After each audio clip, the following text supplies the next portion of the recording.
Bonjour à toutes et à tous, bonjour tout le monde. Dans le cadre de la présentation de mon livre, qui est un abécédaire sur la science spirituelle et quantique, dans ce livre, j'aborde différents chapitres à la manière d'un abécédaire de développement spirituel. Et j'aborde des chapitres comme la loi de l'attraction, l'alchimie, les taux vibratoires, le cerveau, la métaphysique, le cosmos, les symboles, les lettres, etc. Ce livre est essentiellement un abécédaire, c'est-à-dire que dans chaque chapitre, il y a ce que vous devez savoir a priori, ce que vous devez savoir en premier lieu sur chaque science développée. Donc voilà, mon bouquin est disponible en PDF. Vous pouvez me le commander, vous m'envoyez un petit mail, un commentaire, ou vous me demandez en amitié sur Facebook, enfin voilà. Et je vous envoie le PDF pour la modique somme de 5 €. Il y a 18 chapitres, je crois. Donc il y a la loi d'attraction, l'alchimie, Saint-Christophe versus l'alchimie, les taux vibratoires, la métaphysique, la théologie versus la métaphysique, la physique quantique, l'épigénétique, l'épigénétique versus la spiritualité, le temps, le cerveau, la glande pénéale, le cosmos, l'homme, la modélisation, l'arbre de vie des kabbalistes, l'arbre des séphirotes, les nombres, la symbolique, et voilà. Et donc, eh bien, ce livre est un abécédaire qui peut vous servir dans le cadre de votre développement personnel. Donc, j'avais commencé par la loi de l'attraction. Et la loi de l'attraction nous expliquait que tout était vibration, que tout possédait 2 phases, que tout était relatif, qu'à chaque action, il y a une conséquence, une réaction, et qu'il fallait rester positif. Sur ça, ensuite, j'ai développé le sujet sur les taux vibratoires et sur les hautes vibrations et basses vibrations, les hautes énergies et basses énergies. Tout est énergie, nous sommes des molécules, ces molécules, ces atomes sont faits de noyaux et de neutrons, et au milieu là, il y a des énergies, et si vous regardez le schéma d'un atome, vous constatez qu'il y a plus d'énergie que de matière, et nous sommes donc faits plus d'énergie que de matière. Donc j'ai développé la loi de l'attraction, les taux vibratoires, comment augmenter les taux vibratoires, comment obtenir ce qu'on veut de l'univers. C'est simple, il suffit de rester positif et de faire des demandes claires à Dieu. Parce que finalement, la spiritualité, c'est l'étude de l'architecte. Et l'architecte, c'est Dieu. Et pour l'étude de Dieu, il existe un livre qui s'appelle la Bible, ou la Torah, l'Ancien et le Nouveau Testament. Pour les musulmans, il existe le Coran. Voilà, donc il n'y a pas de miracle. Et donc, comme il n'y a pas de miracle, j'ai parlé aussi de l'alchimie, qui n'est pas un miracle, qui est de la chimie, et donc l'étude des molécules. Il y a 3 œuvres dans l'alchimie, l'œuvre au noir, au blanc et au rouge. Il y a plusieurs œuvres dans la loi de l'attraction, c'est-à-dire la vibration, le yin et le yang, et les actes qu'on pose. Il y a chaque fois œuvre. Il y a des œuvres dans les taux vibratoires, dans l'augmentation de nos taux vibratoires. C'est voir les choses positivement, c'est être positif et poser des actes positifs qui augmentent notre taux vibratoire. Ne pas s'adonner aux drogues et à l'alcool. Quand on abuse de drogue et d'alcool, on est heureux le temps des effets psychotropes, et ensuite on tombe dans une dépression qui est d'autant plus longue. Il faut s'harmoniser. Pour s'harmoniser, le yoga, la prière, la méditation et la lecture des écrits sacrés peuvent vous permettre de vous centrer. Alors, je ne viendrai pas aujourd'hui sur la notion de centrage exactement, car aujourd'hui je vous parle de la métaphysique. Je viendrai un jour à ce centrage et au moyen d'arriver à un point neutre, un point zéro dans notre corps, grâce à la Kabbale et à l'étude de l'arbre des séphirotes.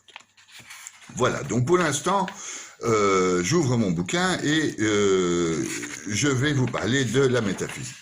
Je vous avais parlé de l'alchimie, et dans l'alchimie, je vous avais déjà lu le chapitre de la Genèse où Au commencement, Dieu créa le ciel et la terre. Or, la terre était vide et vague, informe et vide, ça revient en main, ou tohu-bohu en hébreu. Les ténèbres couvraient l'abîme et un vent de Dieu agissait à la surface des eaux.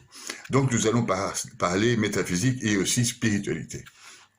Donc, le vent au-dessus des eaux, c'est l'Esprit Saint de Dieu. Donc, c'est l'Esprit. Le tohu-bohu, c'est le départ de la création de tout.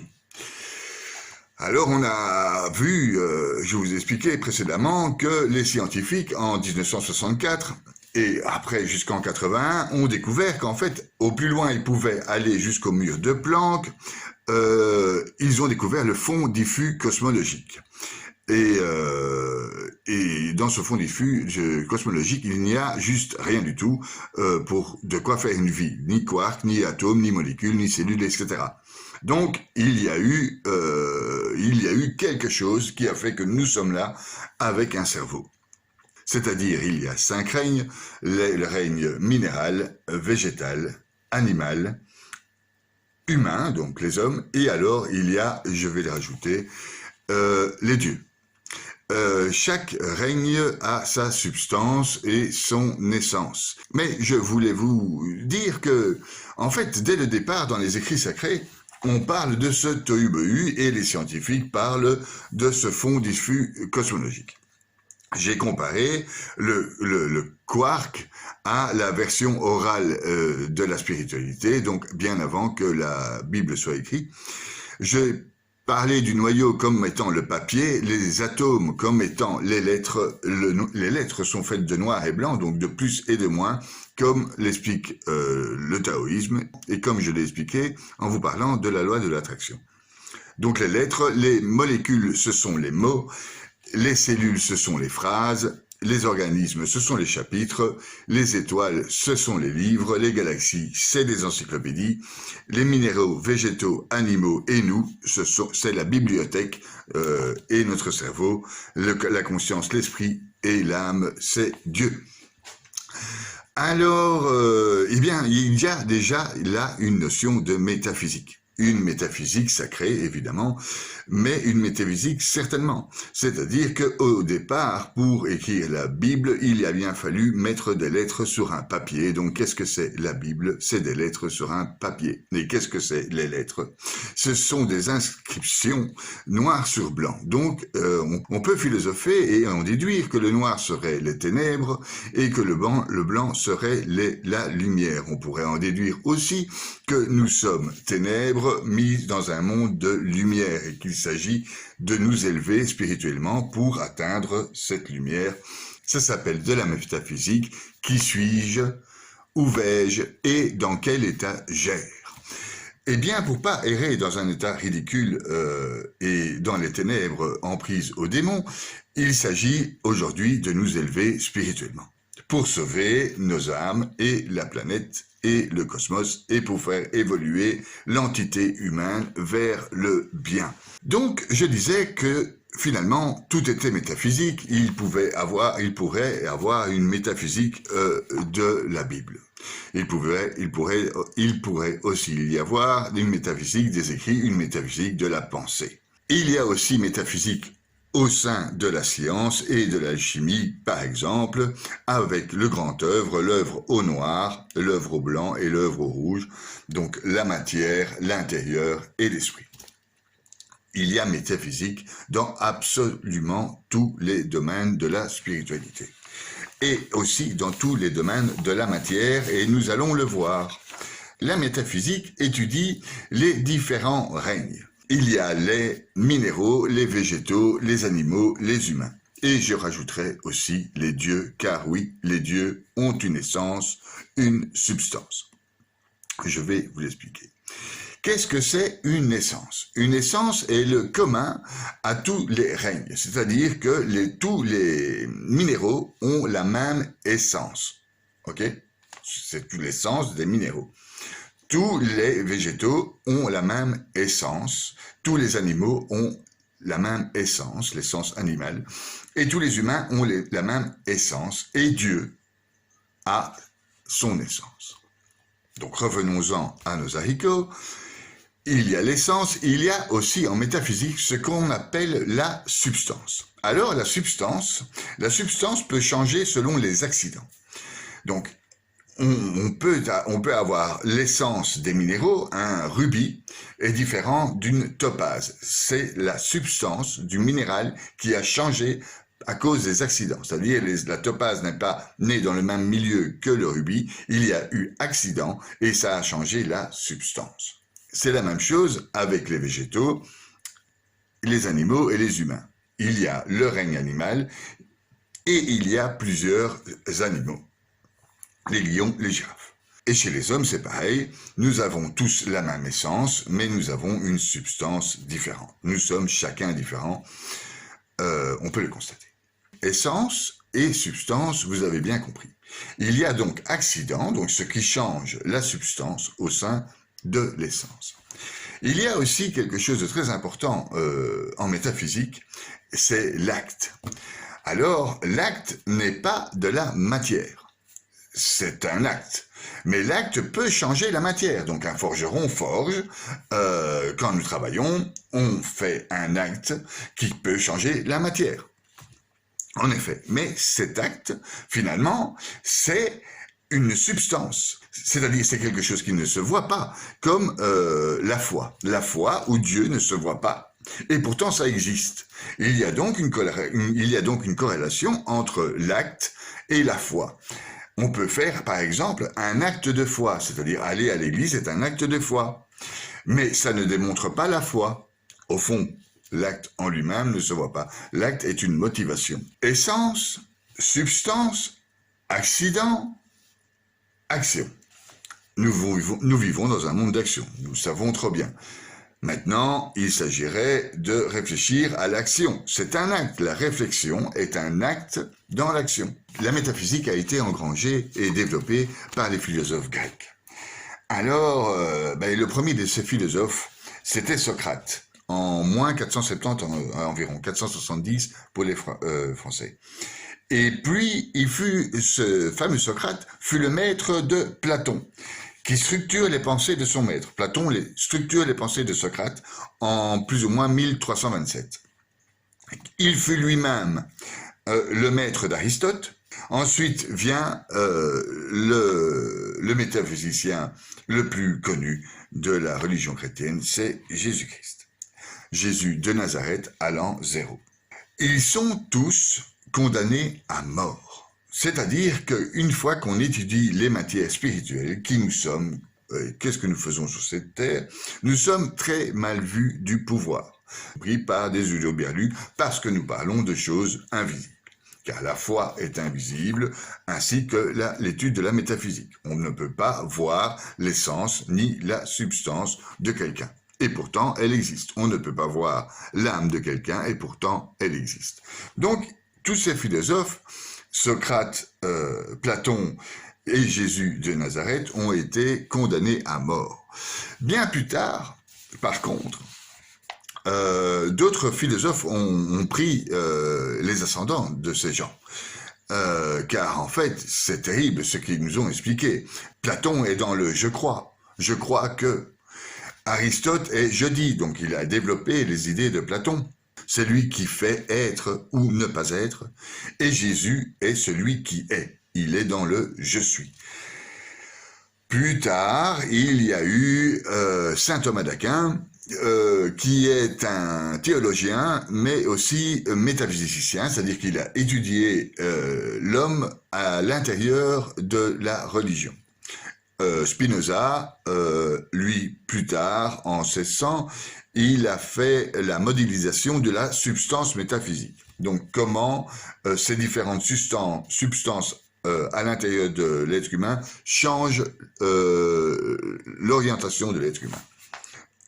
Ce sont des philosophes. Et donc, je vous conseille de lire tous ces philosophes afin de mieux comprendre la métaphysique. C'est clair que dans cette petite capsule, je ne vais pas vous faire un cours de métaphysique. En plus, je suis complètement incapable de faire un cours de métaphysique. Mon livre est un abécédaire qui développe les différents chapitres. Grâce à ces différents chapitres, je me suis élevé spirituellement. Et donc, j'essaye par ces capsules de transmettre mon savoir afin que vous puissiez aussi, à votre tour, faire votre travail spirituel. Voilà, donc je n'ai pas la science infuse et concernant la métaphysique, il faut lire les grands philosophes. Je vous conseille Spinoza, qui est un philosophe du Moyen-Âge, en tout cas des années 1600. Et Spinoza est formidable pour ce qui explique les conditions humaines. Maintenant, Platon et Aristote, c'est excellent. Je vous conseille de lire la Bible qui, elle, est un congrégat de tout ce qui peut exister au monde, que ce soit la loi de l'attraction, la métaphysique, le taux vibratoire, tout ça, même la physique quantique et la science se retrouvent dans la Bible. Dès le départ, d'ailleurs, avec le tohu-bohu des kabbalistes, la Terre était informée vide. Ils viennent de découvrir en 1964 que, en effet, elle était informée vide. Donc, tout est dit dans les écrits sacrés et tout est indiqué dans la Bible. Maintenant, il y a plusieurs manières de lire la Bible. On peut lire la Bible et la prendre au premier degré, et puis on peut étudier chaque mot de la Bible. Les kabbalistes étudient chaque lettre de la Bible, car la Bible a été créée par Dieu. C'est-à-dire, elle a une essence. Elle a une essence et une substance. Donc, la substance, c'est les écrits sacrés et l'essence, c'est Dieu. J'y viendrai plus tard dans mes explications sur le Sefer Yetzirah, mais enfin bon, je vous résume. Il y a eu, lors de l'écriture de la Torah, de la Bible, de l'Ancien Testament, 3 lettres principales. Et il y a eu 7 lettres doubles. Et ces lettres doubles, c'est les 7 lettres du jour de la création. Donc il y a 7 jours à la création, et le 7e jour, c'est le jour du repos. Il y a 7 lettres en hébreu, 7 lettres doubles, et 12 lettres simples, c'est les lettres des signes du zodiaque, les 12 apôtres, etc. Et toutes ces lettres se sont mises ensemble, et grâce à l'aide de Dieu, à l'Esprit Saint, la Bible telle que nous la connaissons. Substance et essence. Dans Dieu aussi, il y a substance et essence. Dieu est lui-même essence et substance, c'est-à-dire, il est le Père, le Fils et le Saint-Esprit. C'est l'amour qui lie le Père au Fils et le Fils au Père. Le Père aime son Fils et le Fils aime son Père, car sans lui, il ne serait rien. Ce lien qui unit le Père au Fils s'appelle le Saint-Esprit. Et qu'est-ce que c'est? C'est l'amour. En clair, il existe 2 choses super importantes qui nourrissent nos vibrations et nos âmes. C'est l'amour et la volonté. La volonté que cela soit fait. Nous avons à l'intérieur de nous une volonté de faire, une volonté que cela soit fait. Il en est de même, au départ, le tohu-bohu, la Terre était informée et vide, il n'existait rien, le fond diffus cosmologique, c'est-à-dire rien, et il y a une volonté de faire quelque chose. Et donc, il y a eu un esprit, une conscience. Il y a donc, dans l'univers, une vibration aussi. Et on peut considérer une métaphysique de l'univers. L'univers est quelque chose de vivant. La preuve, c'est qu'il évolue dans le temps. Il nous a créés, il a créé les planètes, il est vivant. Et donc, il a aussi une essence, une substance et un lien qui est la conscience ou l'amour de la création. Je m'explique.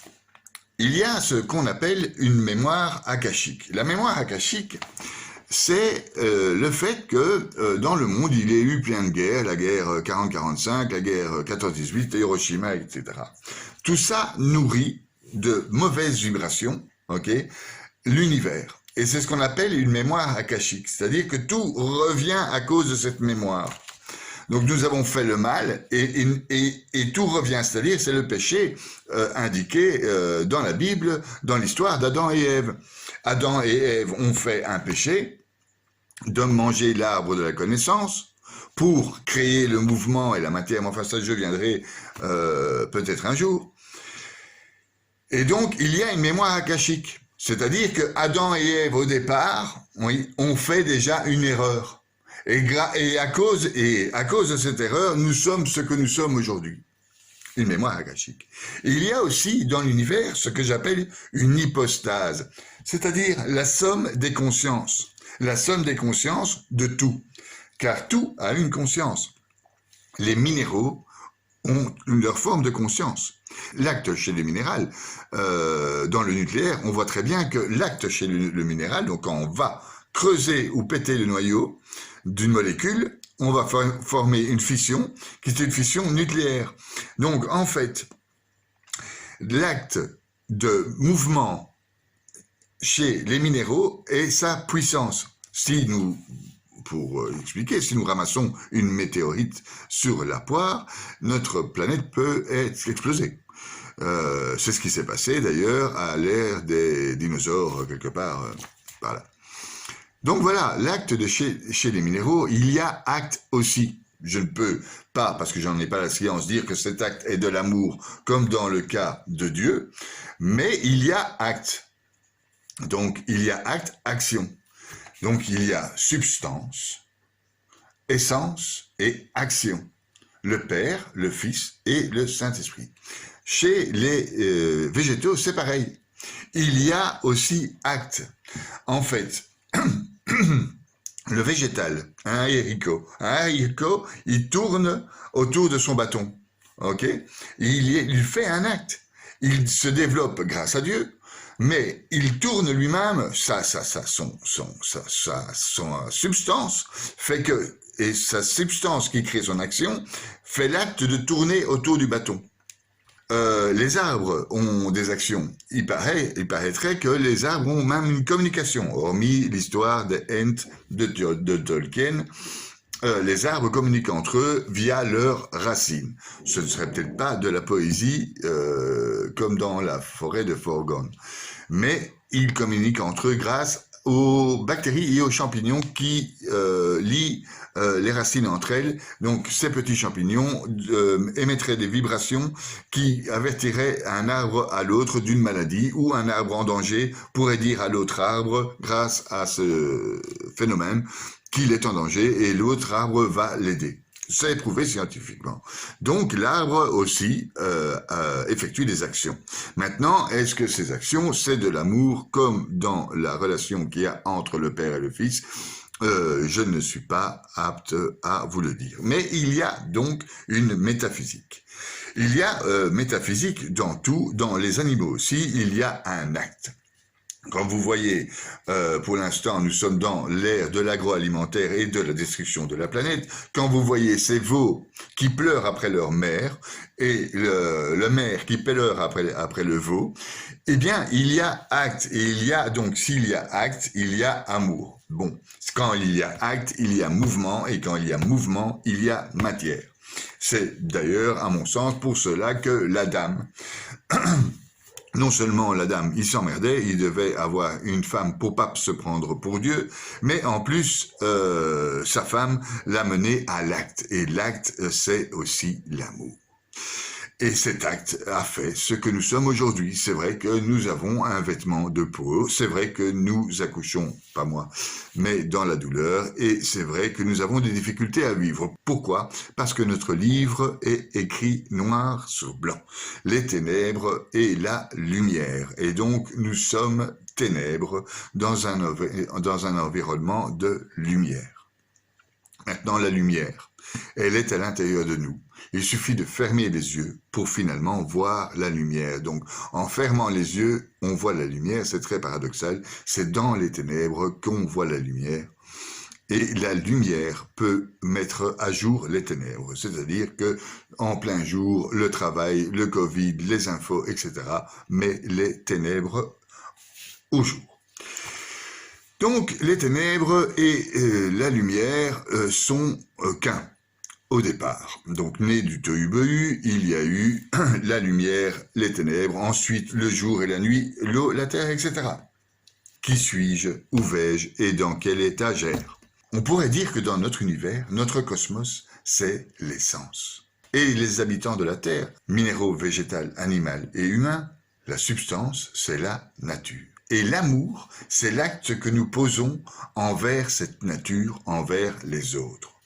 Il est indiqué dans la Bible, dans le Nouveau Testament, une nouvelle loi, en tout cas une loi mise en évidence, c'est tu aimeras ton prochain comme toi-même. Il faut aimer son prochain comme soi-même, mais il faut aussi aimer la nature. C'est l'acte d'aimer, une action. C'est quelque chose qui ne se voit pas, mais qui s'observe. L'action crée le mouvement, et le mouvement crée le temps, et le temps crée la matière. C'est pour ça que nous sommes ici en action. L'essence reste l'essence. Une bougie qu'on allume, sa cire est fondue, c'est-à-dire qu'il y a accident, la cire fond, mais reste de la cire. Donc il y a un changement de substance, mais pas un changement d'essence. L'essence est quelque chose de stable. Donc l'essence de Dieu, c'est le Père. La substance de Dieu, c'est le Fils, car le Fils a été du Père. Okay? Et le Père n'est pas le Père sans le Fils. Et donc, il y a substance et essence chez Dieu, dans le schéma de la Trinité énoncé par la religion catholique. La seule religion ayant cette fameuse métaphysique de l'essence, le Père, de la substance, le Fils, et de l'acte d'amour entre le Père et le Fils. Il y a donc une existence dans le catholicisme, une existence réelle de Dieu, une existence métaphysique. C'est pour ça que je suis chrétien, parce qu'il y a dans notre schéma de connaissance de Dieu essence, substance et action, l'amour, le Saint-Esprit. Ce qui n'existe pas dans les autres religions, disais-je, au départ dans la Torah et pour le judaïsme. Dieu, le Père, donc, ne peut pas être prononcé. C'est le tétragramme Yod-He, Vav-He. Il ne peut être prononcé et il est en lien direct avec l'homme. Maintenant, Jésus est arrivé comme le Messie, le Massiach. Il y a eu séparation des religions et violence, comme d'habitude, quand il y a religion et politique qui se mêlent. Donc il y a plusieurs choses primordiales à savoir quand on parle de métaphysique. C'est qui suis-je, où vais-je et dans quelle étagère. Et dans quelle étagère, c'est l'essence, commune à tous les règnes, la substance, commune à chaque individu, l'acte et les accidents. Ok, l'acte c'est l'amour par exemple, les actions, l'acte, ça dit bien ce que c'est, et les accidents, qui font que nous sommes de races différentes, qui fait qu'il y a différentes sortes de fleurs, etc., etc. Nous avons à l'intérieur de nous des facultés du sensible. La métaphysique étudie aussi les qualités du sensible. Alors, les qualités du sensible sont l'art, l'imagination, la mémoire, etc. La spiritualité. C'est du sensible. Les qualités du sensible ne se voient pas. Comme finalement l'acte en lui-même, au départ, la motivation qu'on a à faire quelque chose ne se voit pas. Et pourtant, nous allons poser une action. Notre intelligence et notre volonté peut créer ce qu'on appelle la sagesse. Mais la sagesse en tant que telle n'est rien, parce que au plus nous devenons sages, au plus le risque est grand de ne pas l'être. Tout ce que j'ai trouvé dans les sciences, l'alchimie, la loi de l'attraction, le cerveau, la physique quantique, se trouve déjà inscrit il y a plus de 3000 ans dans la Bible. Comme diraient les alchimistes, nous sommes assis sur un chaudron d'or et de diamants et on ne daigne pas se lever pour regarder dans le chaudron. Et le chaudron d'or, c'est simple, c'est la Torah et la Bible, l'Ancien et le Nouveau Testament.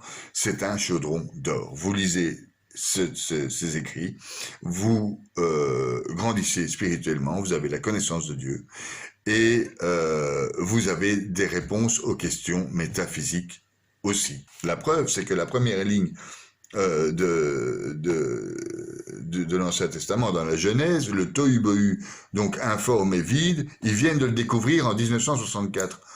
ils ont le fond diffus cosmologique a été mis sur papier en 1981.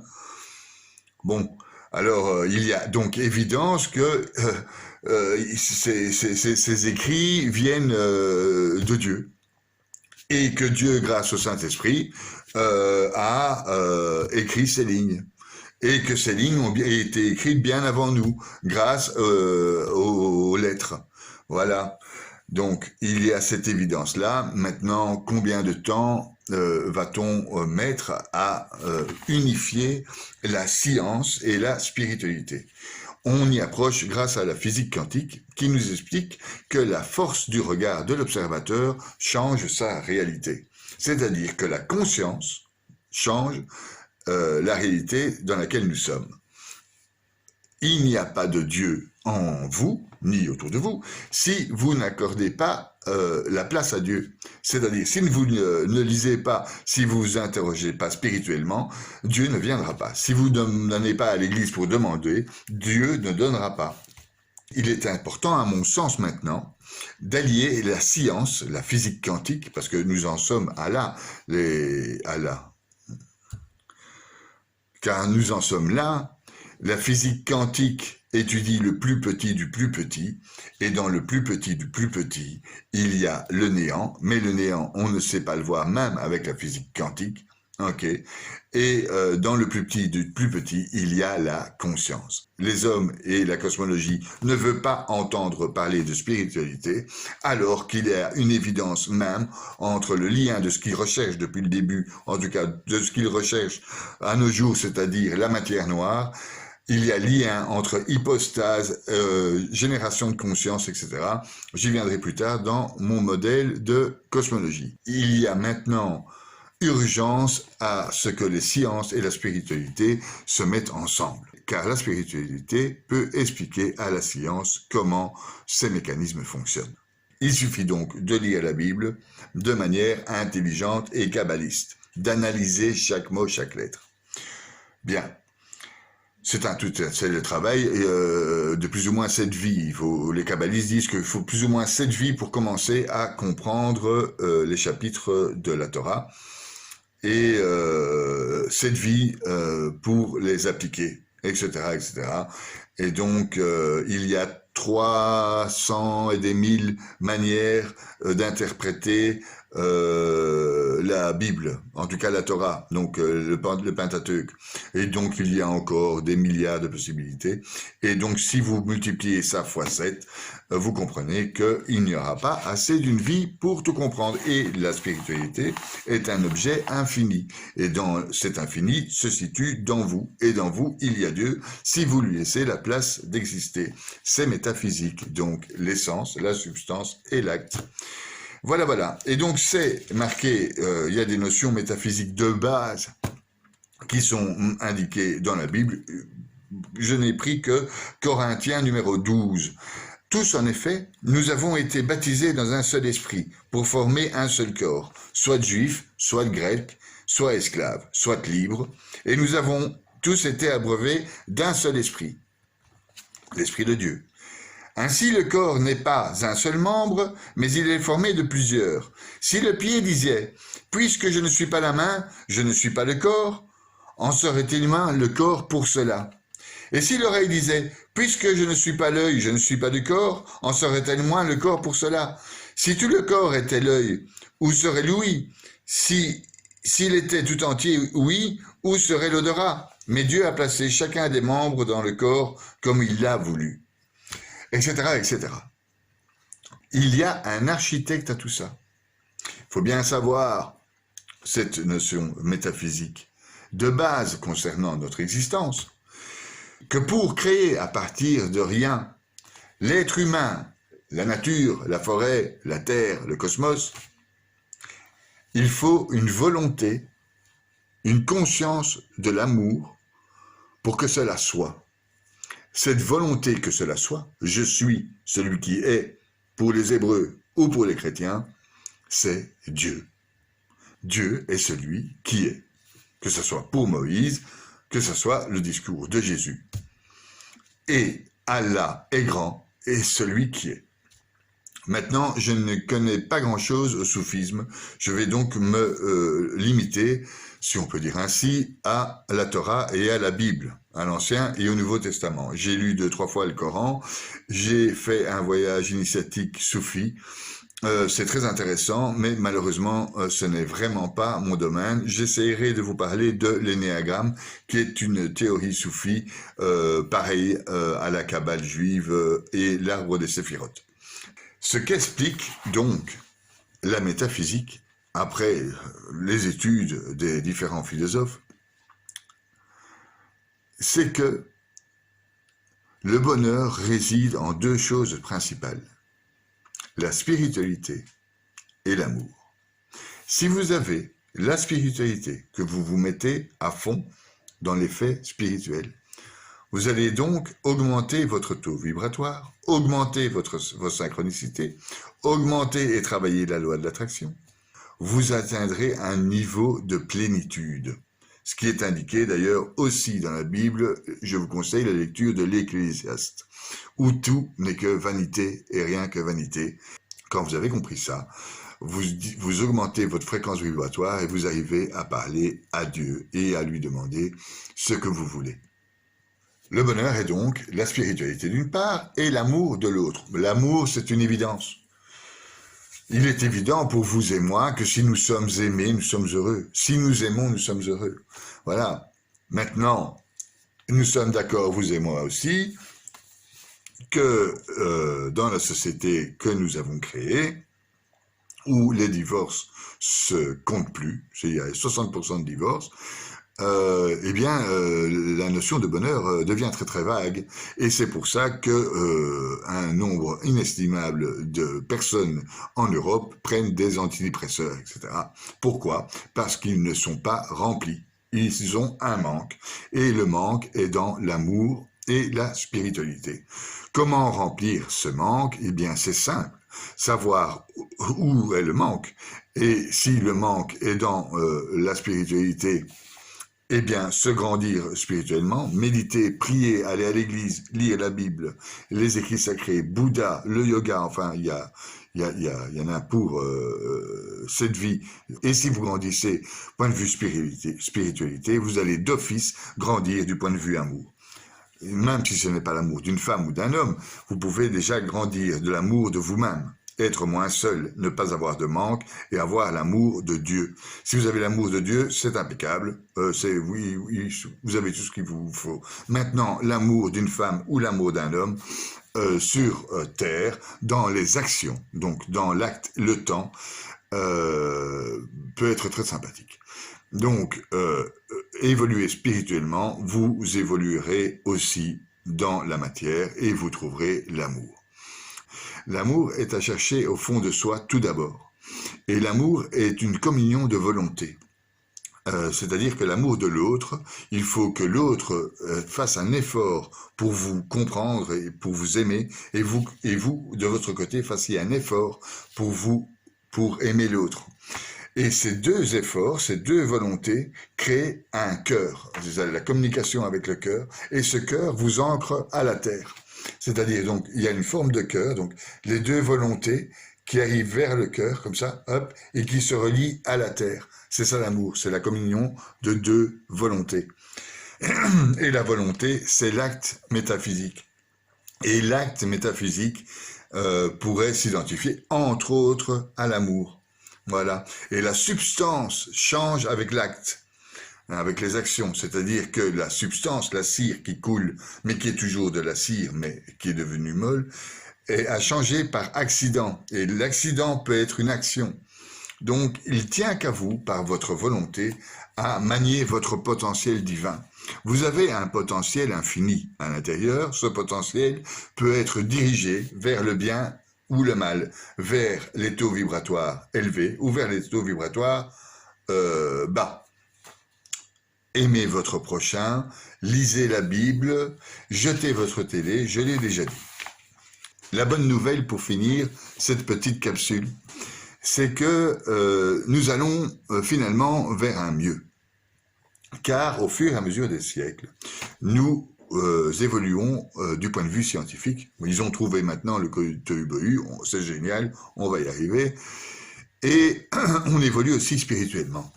Grâce aux réseaux sociaux aujourd'hui, nous pouvons discuter, nous pouvons partager nos connaissances spirituelles et nous pouvons partager nos connaissances scientifiques. Tout le monde a accès à ces connaissances. Il est temps de se renseigner et il est temps d'élever nos consciences. Si nous élevons nos consciences, nous élevons le taux vibratoire de notre planète et nous élevons le taux vibratoire à l'intérieur de notre univers et nous permettons à notre univers de grandir vers le bien et non vers le chaos.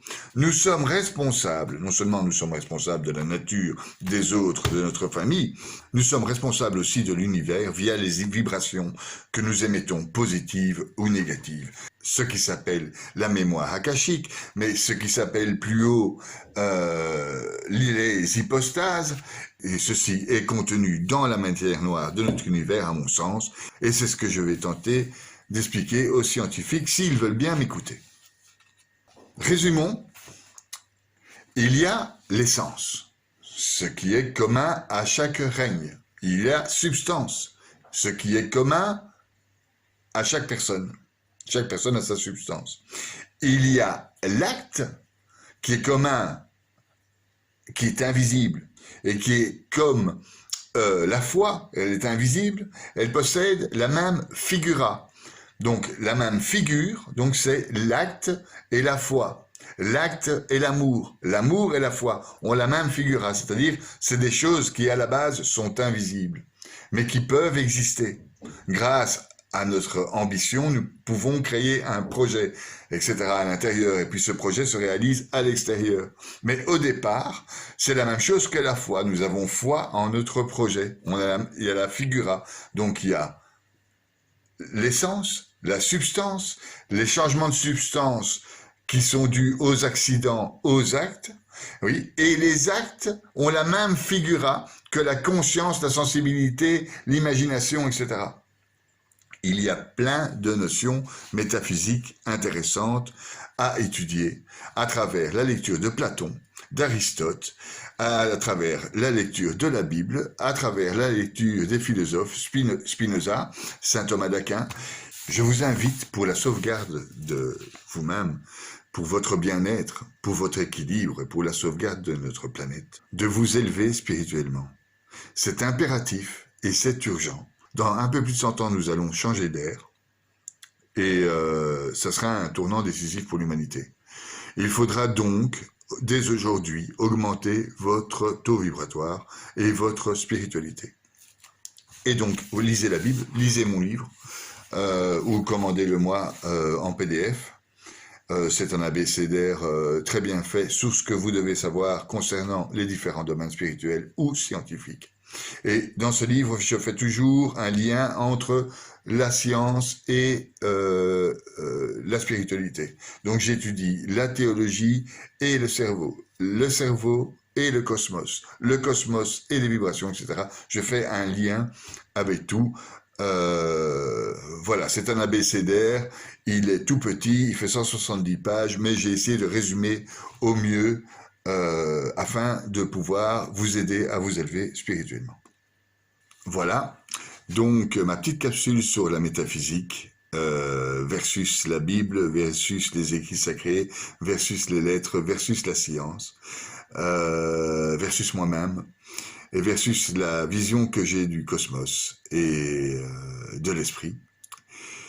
Et je vous invite à liker, à partager, à vous abonner, et je serai content de vous aider dans vos démarches d'éveil spirituel. Si vous avez quelques questions de cet ordre, j'essaierai de vous répondre dans les mesures de mes capacités. Alors voilà, un petit like et abonnez-vous à ma chaîne. Merci beaucoup et à plus.